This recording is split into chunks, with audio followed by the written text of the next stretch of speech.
சூர்யா சாருக்கு சொம்படிக்கிறான். இதெல்லாம் நான் படிச்சுட்டே இருந்தேன், ஜாலியாக சிரிச்சுட்டு போவேன். இது திடீர்னு டே ரெட்ரோ அது வெற்றி படமா இது தோல்வி படமா? உங்களுக்கு வெற்றி படமா தோல்வி படமா கேள்வி வரக்கூடாது. கிட்டத்தட்ட ஒரு 140 கோடி நான் சொல்றது தியேட்டர்கள் ரெவென்யூவோட சேர்த்து. அப்போ இந்த படம் ப்ராஃபிட்டபிளா இருக்கு. Black Thunder, where fun never ends. Ooty Main Road, Mettupalayam, Tamil Nadu. Darling AC திருவிழா, இந்தியாவிலேயே மிக குறைந்த மாத தவணையில் ஏசி.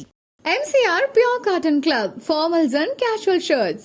ஒரு படம் வந்து நான் ஒரு கேமியோ பண்றேன். 1 or 2 days நான் பண்றது வந்து ஒரு படம். நான் ஹீரோ நடிக்கிற படம் 20 நாள் 25 நாள் நடிக்கிற படம். இப்போ எந்த படத்துக்கு சார் நான் ப்ரொமோட் பண்றேன்? அப்போ நான் கேமியோவும் பண்ணிட்டு இருப்பேன், ஹீரோவும் நடிச்சிட்டு இருப்பேன். எத்தனை படத்துக்கு கவுண்ட் பண்ணி சார் ப்ரொமோஷன்? எல்லா படத்துக்கும் வந்து விவேக் சார் வந்திருக்காரா? இல்ல எல்லா படத்துக்கும் சூரிய வந்திருக்காரா? எல்லா படத்துக்கும் வடிவேல் வந்திருக்காரா? இவரை மட்டும் ஏன் டார்கெட் பண்ணும்? அப்போ மூணாவது ஆள் யார் இதை பத்தி பேசுறது? காசு கேட்கிறார், ப்ரொமோஷன் வரான்னு சொல்லிட்டு நீ எக்ஸாசரேட் பண்ணி பேசுறது ஒரு கலைஞனை காயப்படுத்துற மாதிரி. சங்கம் வந்து ரெக்கார்ட் கொடுக்குறாங்க தனுஷ் அவர்களுக்கு. ஆனா இப்ப பாத்தீங்கன்னா டான் பிக்சர்ஸ் இண்டிகரங்கிற படமே முடிச்சிட்டாரு. இப்ப சங்கம் ஸ்ட்ராங்கா இருக்கா இல்லைன்னா வந்து நடிகர்கள் கையில இருக்கா? நீங்க சங்கம் அப்படின்னு எடுத்துட்டு இந்த பஞ்சாயத்துக்கு வரவாங்க. இந்த படம் எவ்வளவு அந்த 2D என்டர்டைன்மெண்ட் கம்பெனிக்கு சம்பாதிச்சு கொடுத்த ப்ராஃபிட்ல இருந்து ஒரு 10 கோடியை வந்து ஒருத்தர் டொனேட் பண்றாரு. இதை பத்தி கமெண்ட்ஸ்ல பார்க்கும்போது எனக்கு ஏன்டா இவ்வளவு கூட கொஞ்சம் மூளையை கட்டி வச்சுட்டு எல்லாம் பேசுறீங்க அப்படின்னு எனக்கு தோணும். ட்விட்டர்ல அவருடைய சம்பளத்தை கொண்டு போய் இன்னொரு அக்கௌண்ட்ல டெபாசிட் பண்ணியிருக்காரு. ட்ரஸ்ட்டுக்கு நீங்க ஒரு தடவை பணத்தை போட்டீங்கன்னா அந்த படத்தை எடுக்க முடியாது. கீர்த்தி சிவாவும் கார்த்தி அவர்களும் இணைய போறாங்க, திரும்ப ஒரு படம் பண்ண போறதா சொல்றாங்க. எல்லாருமே சோசியல் மீடியா என்ன போறாங்கன்னா அவங்க எவ்வளோப்பா கடன் இருக்கு, நாங்க அடிக்கிறோம் அந்த மாதிரி போடுறாங்க. நம்ம தனிப்பட்ட முறையில் சிரிச்சுக்கிறோம். அது பப்ளிக்ல வரும்போது ஏன் வந்து கம்ப்ளைண்ட் பண்றீங்க? இப்போ நம்ம வந்து எப்போ பார்க்குறோம்னா குட் பேட் அக்லி பிறகு தான் ஒரு மாற்றமே பார்க்குறோம். தமிழ்நாட்டில் மட்டுமே 150 கோடியை தாண்டி அந்த படம் கலெக்ட் பண்ணும். ஒரு கேலப்பிங்கான ஒரு இண்டஸ்ட்ரி எப்போ மாறும்னா தமிழ்நாட்டில் ஒரு படம் பெருசாக கலெக்ட் பண்ணும். இப்போ யோகி பாபா அவர்கள் வந்து கண்கலங்கி பேசின வீடியோ வந்து பயங்கர வேலை. அது நீங்க ஆறுதல் வேற சொல்லியிருந்தீங்க. இப்போ ஒரு நாள் நடிச்சா கூட இப்போ சில பேர் வந்து சின்ன படத்துக்கு வந்து ஒரு பெரிய பெரிய ஆட்கள் வந்து அதை ப்ரொமோஷன் பண்றதுக்கு வருவாங்க. ஏன் யோகி பாபு சார் நடிச்ச படத்துக்கு அவரால் வர முடியல? ஒரு படம் வந்து நான் ஒரு கேமியோ பண்றேன், எக்ஸ்டெண்டட் கேமியோ இருக்கலாம், கேமியோ இருக்கலாம். 1 or 2 days நான் பண்றது வந்து ஒரு படம். அடுத்தது வந்து நான் ஹீரோ நடிக்கிற படம் 20 நாள் 25 நாள் நடிக்கிற படம். இப்போ எந்த படத்துக்கு சார் நான் ப்ரொமோட் பண்ணுவேன்? இப்போ நான் வந்து எனக்கு தொழில் வந்து நடிக்கிறது, எவ்ரிடே நடிக்கணும்.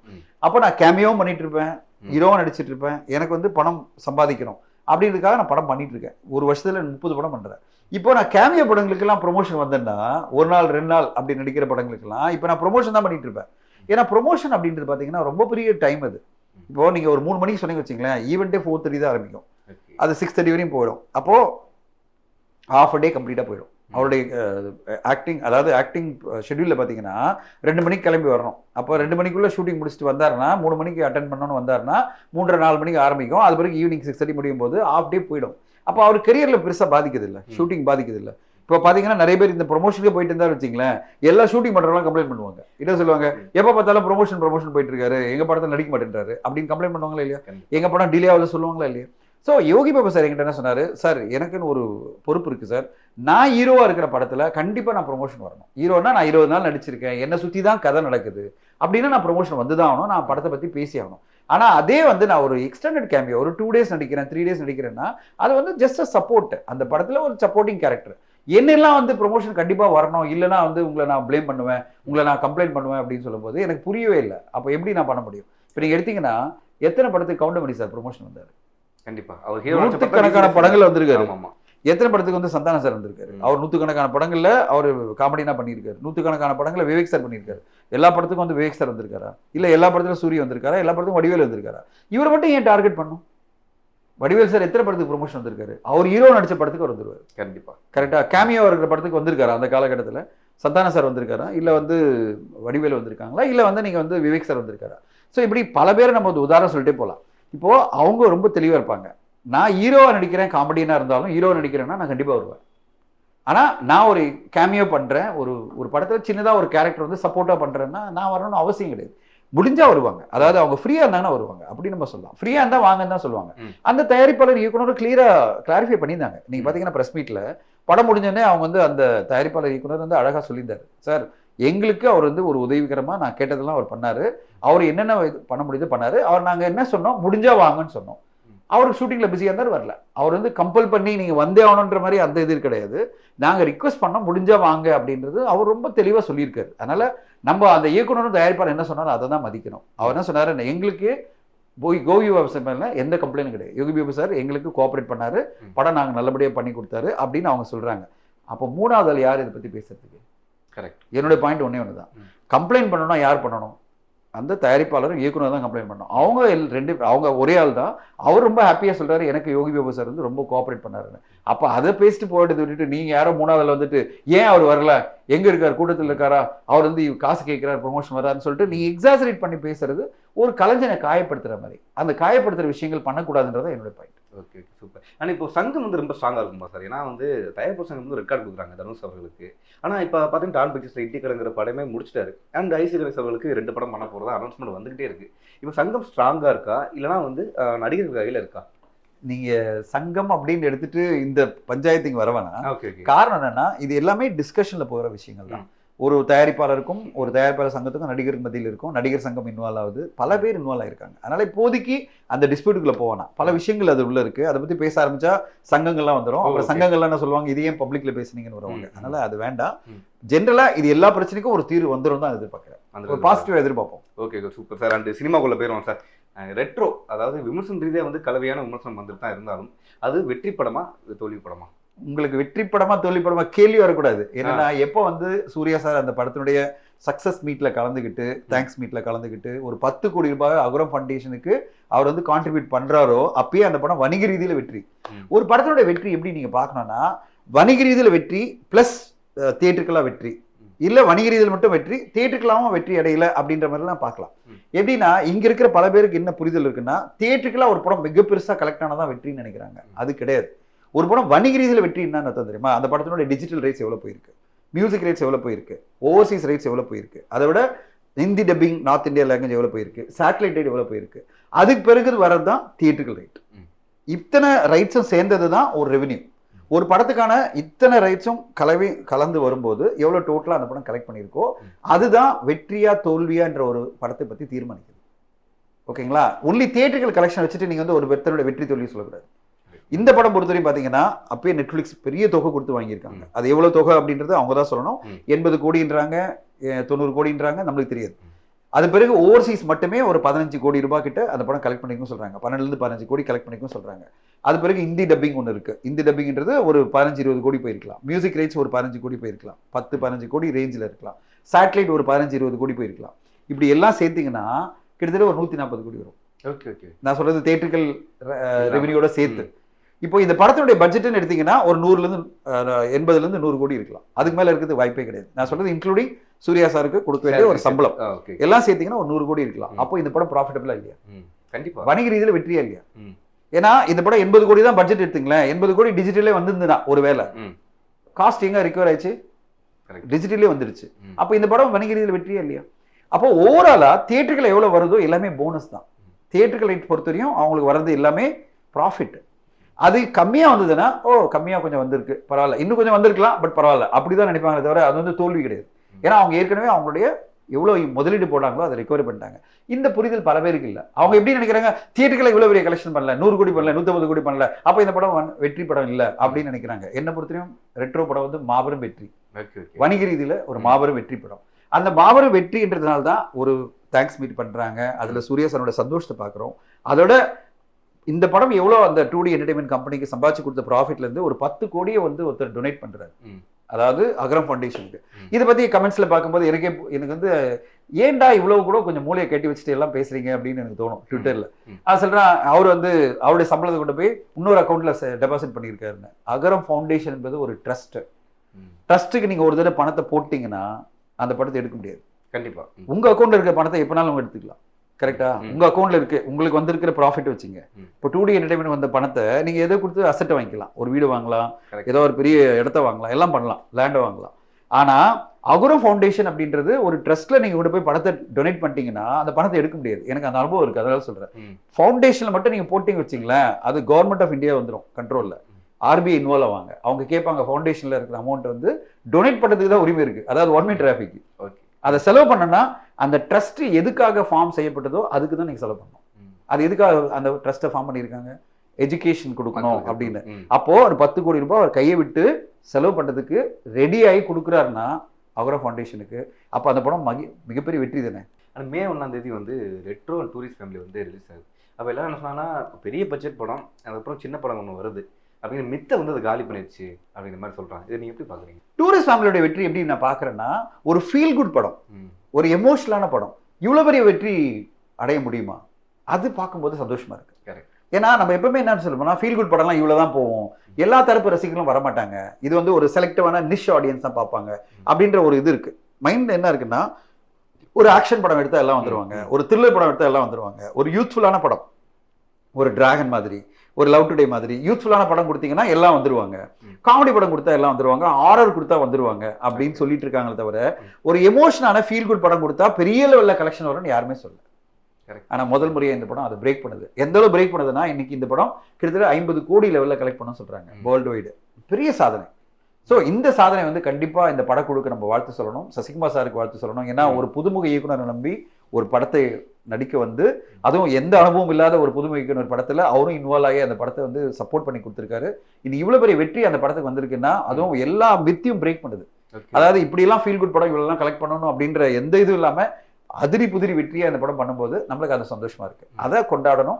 ஏன்னா புது டீமு, ஒரு புது ப்ரொடியூசர், அதாவது 3வது படம் எடுக்கிறாரு, அவருக்கும் பெரிய வெற்றி. சசிகுமார் சாருக்கு வந்து தொடர்ந்து நல்ல நல்ல படங்கள் வந்துட்டு இருக்கு, அதை வெற்றியா கொண்டாடணும். இந்த டைம்ல ரெட்ரோ என்ற படம் வணிக ரீதியில மிகப்பெரிய வெற்றி, அது சமுதாயத்துக்கே பெரிய லெவலில் கான்ட்ரிபியூட் பண்ணுது. ஏன்னா பெரிய பணத்தொகையை ஒரு டொனேஷனை கொண்டு வருது. ஸோ இப்படி 2 வெற்றிகளை நம்ம கொண்டாடணும் தான் நான் பாக்குறேன். ஆனா இப்போ ரீசெண்ட் டேஸ் ஒரு நியூஸ் வந்து வந்துட்டு இருக்குது, உண்மையா இல்லையா நீங்களே சொல்லுங்க. சிறுத்தை சிவாவும் கார்த்தி அவர்களும் இணைய போறாங்க, திரும்ப ஒரு படம் பண்ண போறதா சொல்றாங்க சார். அது உண்மை கைது சொல்றாங்க, பட் அபிஷியலா எனக்கு தெரியல. என்ன காரணம்னா, கார்த்தி சாருக்கு லைனப் ரொம்ப பெருசா இருக்கு. நீங்க பாத்தீங்கன்னா அவருடைய லைனப் பெருசு. நம்ம ஹச்னூத் அந்த கைதி 2 பண்ணணும், தீரநதிகாரம் பண்ணணும், அது பிறகு வந்து அவருடைய இதுல பாத்தீங்கன்னா வாவா தேர கம்ப்ளீட் ஆகணும், இப்படி வரிசையா. அப்புறம் வந்து தமிழ் படத்தினுடைய இருக்குல்ல, ட்ரீம் வாரியர் ஒன்று அனௌன்ஸ் பண்ணிருக்காங்க, தமிழ் ஒரு படம் நடக்கும், மாரி செல்வராஜ் படம் ஒன்று இருக்கு, பிரின்ஸ் பிக்சர்ஸ்க்கு 6 படம் இருக்கு. இதுல எப்போ வந்து இவரு டேட் கிடைக்கும், எப்போ பண்ணுவாங்க அப்படின்ற லைனப்ல பார்க்கும்போது நம்மளுக்கு புரியல. பட் கார்த்தி சார் தான் டிசைட் பண்ணணும், நம்மளுக்கு தெரியல.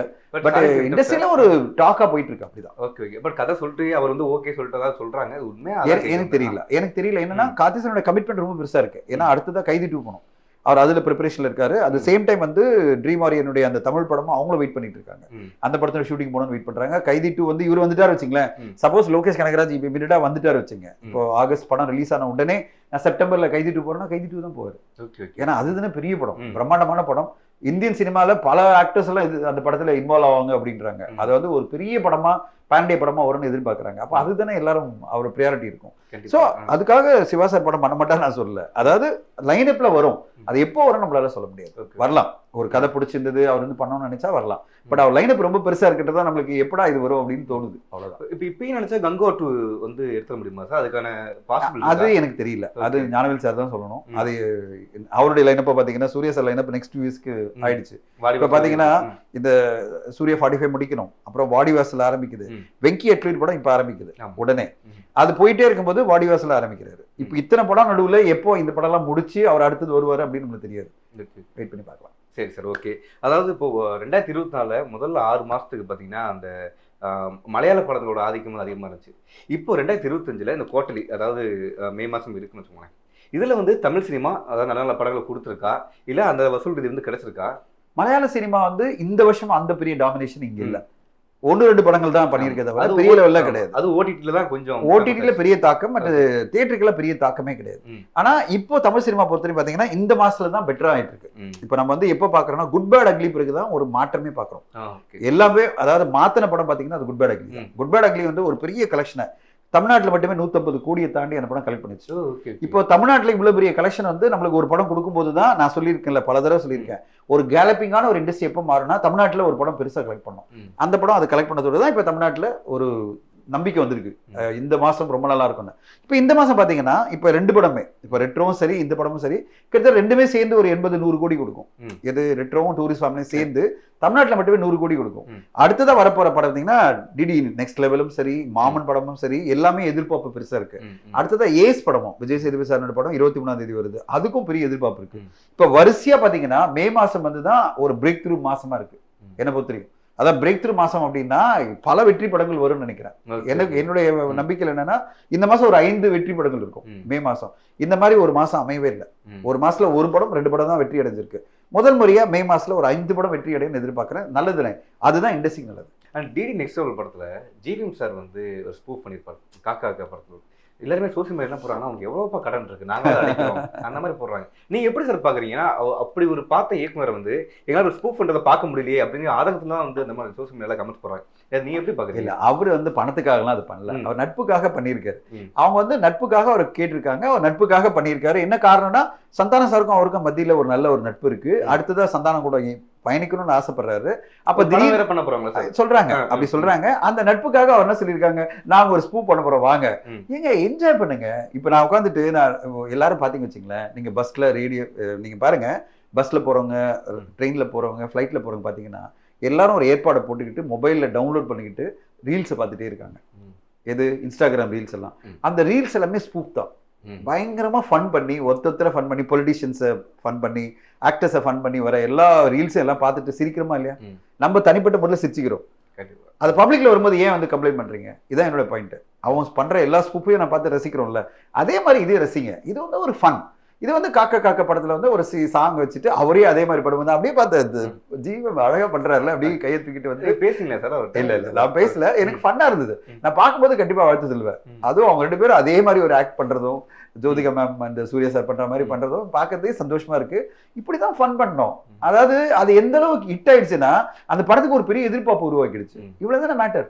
அது அழகா வந்து பிரேமானந்த் வந்து பிளான் பண்ணி, டைரக்டர் பிளான் பண்ணி இப்படி ஒரு ஸ்பூப் பண்ணுவோம், பயங்கரமா ட்ரெண்ட் ஆகும் அப்படின்னு சொல்லி பண்றதும், அது பிறகு ரிவ்யூஸ் வச்சே ஒரு விஷயம் பண்றது, கலாய்க்கிறதும். ரிவ்யூஸ் என்ன சொல்றாரு, செல்வராகவன் சார் மூலமா என்ன சொல்றாரு, செல்வராகவன் சாருக்கும் ரிவ்யூஸ்க்கும் பல கலாட்டாக நடந்திருக்கு 1001 படத்துல இருந்து. இப்போ அவரை வச்சே பண்றாங்க பாருங்க, யாரை வச்சு பண்றாங்க.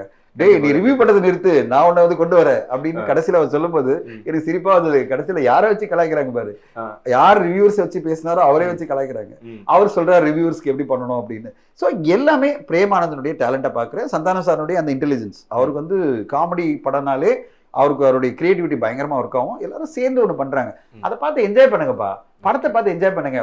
நான் வந்து என்னை வந்து நீங்க இப்போ இன்டர்வியூ பண்றேன், கீழே கமெண்ட்ஸா வரும், அவன் சொல்லுவான் சூர்யா சாருக்கு சொம்படிக்கிறான், இதெல்லாம் நான் படிச்சுட்டே இருந்தேன், ஜாலியா சிரிச்சுட்டு போவேன். சரி இந்த திடீர்னு டேய் எனக்கு என்ன கருத்தோ நான் சொல்றேன், உனக்கு பிடிச்சிருந்தா ஓகே, பிடிக்கலாம் எனக்கு ஒன்றும் பிரச்சனை கிடையாது. ஏன்னா உனக்கு கேட்டு நான் கருத்து சொல்ல முடியாது. நான் இருக்கிற ஊர்ல இருக்கிற எல்லாருடைய கருத்தும் கேட்டுக்கிட்டு நான் ஒரு கருத்தை சொல்றேன்னா அப்ப எனக்குன்னு ஒரு கருத்து இருக்காது இல்ல. அந்த மாதிரிதான் ஒரு ஸ்பூப் பண்றதும் ஒரு காமெடி பண்றதும். ஊர்ல இருக்க எல்லாரோட திருப்திக்காக நான் படம் பண்ண முடியாது. எனக்கு எது கிரியேட்டிவா கரெக்டா இருக்கு தோணுதோ அதை தான் நான் பண்ண முடியும். அந்த வகையில டிடி நெக்ஸ்ட் லெவல்ல அருமையா பல விஷயங்கள் காமெடி பண்ணியிருக்காங்க. நான் எதிர்பார்த்துட்டு இருக்கேன் இந்த 16ஆம் தேதி செம என்டர்டெய்னிங்கான ஒரு படத்துக்காக எதிர்பார்த்துட்டு இருக்கேன். Black Thunder, where fun never ends. Ooty main road, Mettupalayam, Tamil Nadu. Darling AC திருவிழா, இந்தியாவிலேயே மிக குறைந்த மாத தவணையில் AC. MCR Pure Cotton Club, formals and casual shirts.